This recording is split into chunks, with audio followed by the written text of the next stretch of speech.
All right, welcome back to the Reach Report. We just did our picks for week 7, but something happened this week that really bothered me that I had to get off my chest, and I want to ask the guys this question. So bear with me and get ready for some anger and some laughter. Guys, here's my question. What evidence do we have that Justin Herbert is an elite quarterback?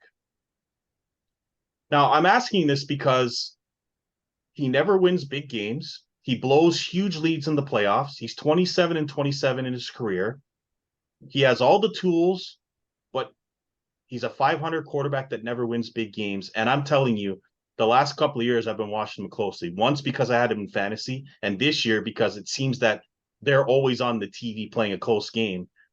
And I don't see him uplifting his team like other quarterbacks. Who wants to go first? What evidence do we have that this guy's actually like this great quarterback that's the highest paid in the league right now?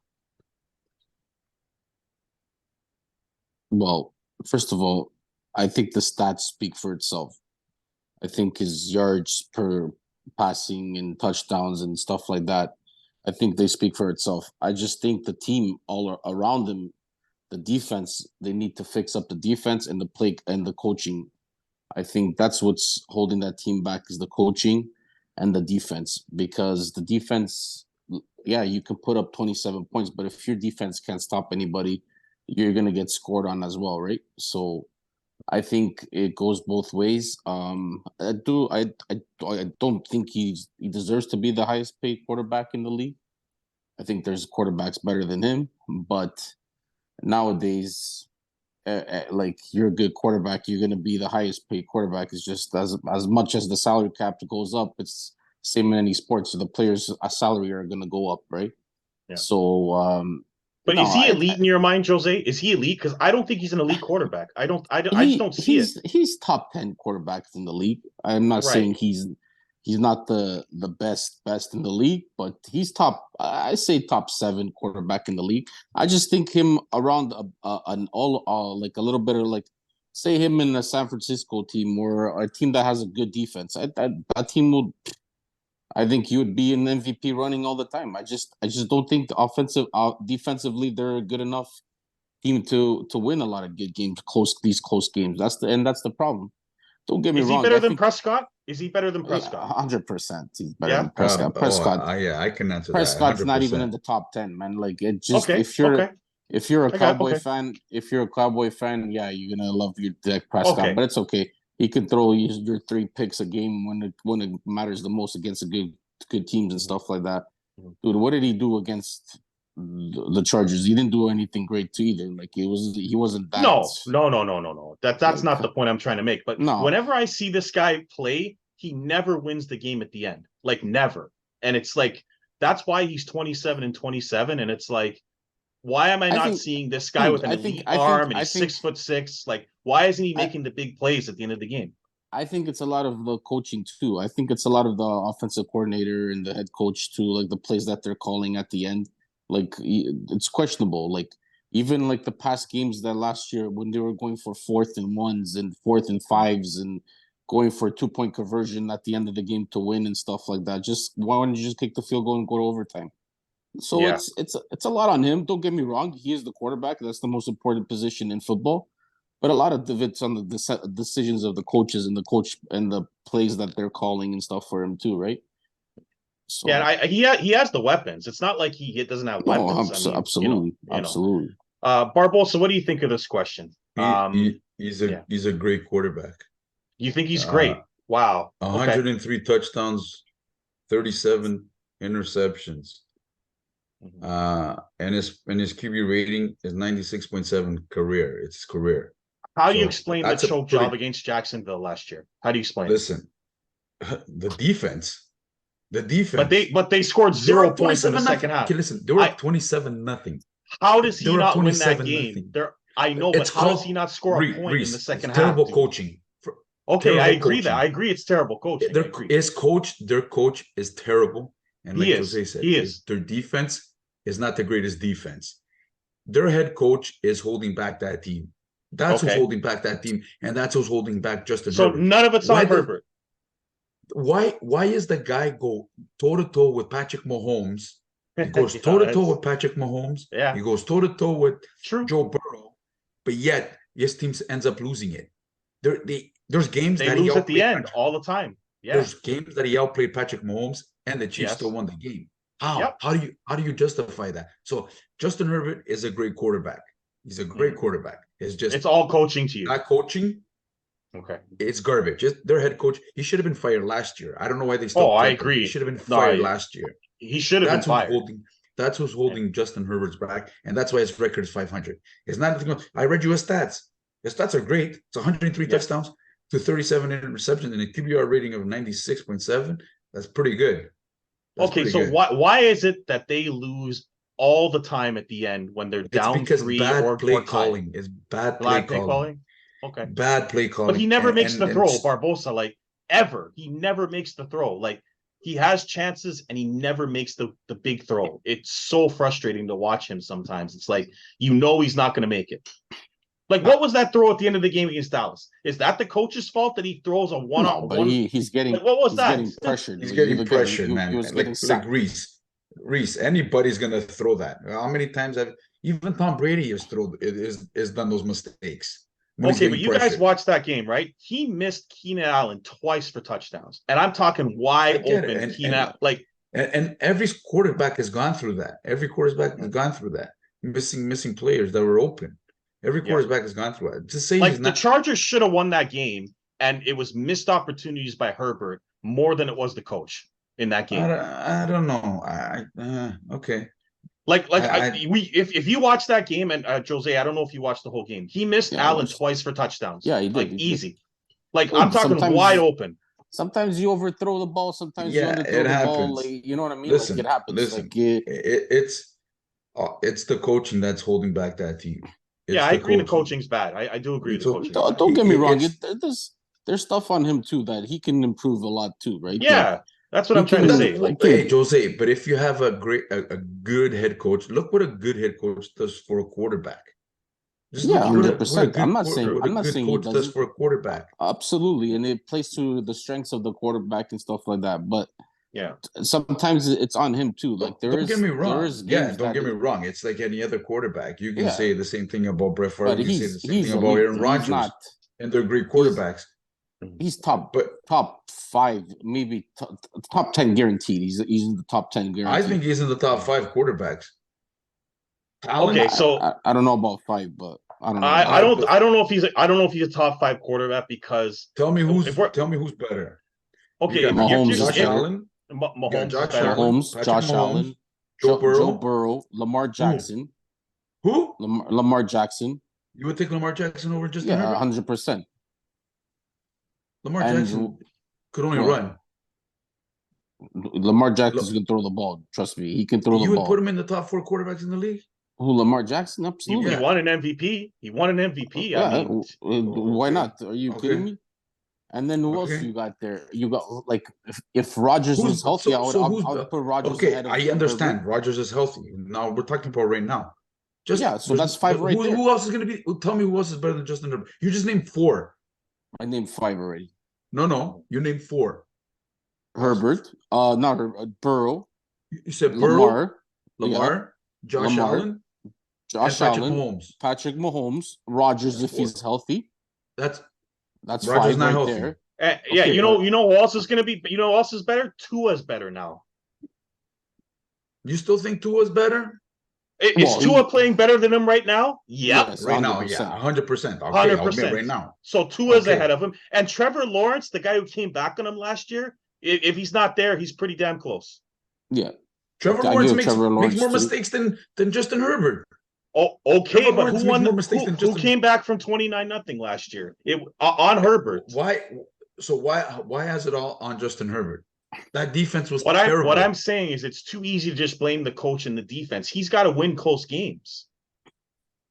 Yeah, he's got the best. If he's got the best arm, he's 6'6". He's got all his talent. There are many quarterbacks in the world, especially the best ones, that come back from bad conditions. Patrick Mahomes, Tom Brady, Aaron Rodgers, all these guys have had bad defenses and bad coaching, and they come back and they win games. I'll tell you this. If this coach gets fired and they hire a good coach, and he's still the same, and he's still the same thing, and he's still Okay, costing games lately. that's fair. And whatever, then I'll say, hey, That's fair. then no problem. That's fair. You That's can put fair. on him. But 'Cause right coaching now, is I don't important. think you can. I don't think Yeah. you can. His stats, Okay. his stats speak for itself. And the battles he's had with the other quarterbacks that are we consider better than him, which is Patrick Mahomes and Joe Burrow, he's gone toe to toe. It's just obviously the defense can't hold him up. Yeah. So yeah, he's still a great quarterback. For what I'll say about him as we end the show is, I expected more, and I'm not feeling him being this great quarterback. I'm not seeing the crazy 400 yard. Like Joe Burrow is infinitely better than him, and I didn't think that Joe Burrow would be better than him. I didn't think that Tua would be outplaying him. He loses games to quarterbacks he shouldn't lose to, despite the defense and the coaching. Like, he doesn't win the big game. He's missed the playoffs twice. He struggles against bad teams. Like, Tua's beaten him in his house already. Like, it's just like I'm not seeing him impact the game like other quarterbacks. That's what I'll say. Despite the coaching, if you get it, listen, and he's thrown 9 touchdowns and only 2 interceptions this year. Yes, but do you feel like he's the reason they've won games? Of course, he's the reason they won games. Their defense is not winning them anything. Right. It's him. Okay, and they've won 2 games this year, right? I think they've won twice. Is that right? Even that game they lost to Miami, it was a shootout between him and Tua. Man, they went back and forth at each other. Yes, I understand that, Miami but he had 2 minutes and a timeout, just like he did against Dallas, and didn't come through when they had a chance to win the game. Sometimes it's easy for us to say, but like those 2 last minutes, there's a lot of blitzes going on and different plays, and like it comes down to the coaching. Like it does.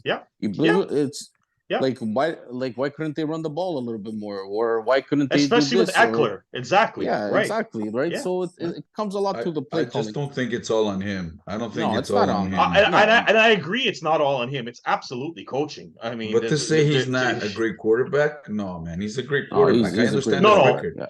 I didn't say not great. What I'm saying is there are a lot of people that believe he's a top. Right. You're talking about the last 2 minutes. Who do you want as your quarterback? Yeah, and he's not at the top of my list. Well, absolutely not. He's not on top of anybody's list. I'm not. Right. I'll tell you right now. Who are you going to take? If I want a quarterback to win the game, I'm not taking him anywhere near my top 5. No way.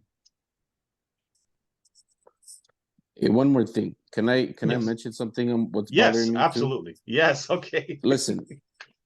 These NFL referees are a joke. Oh my God, they're such a joke. You're right about this, Jose. Okay, let me say something.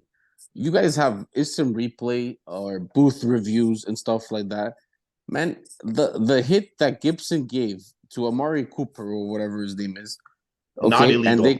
Not illegal. Shoulder to shoulder hit, and you call a 15-yard penalty on the gate. That was 4th down right there. Okay.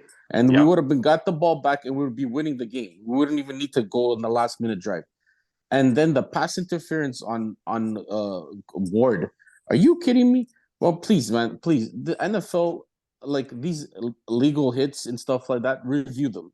If it's blatant, I understand 100%. I can accept it.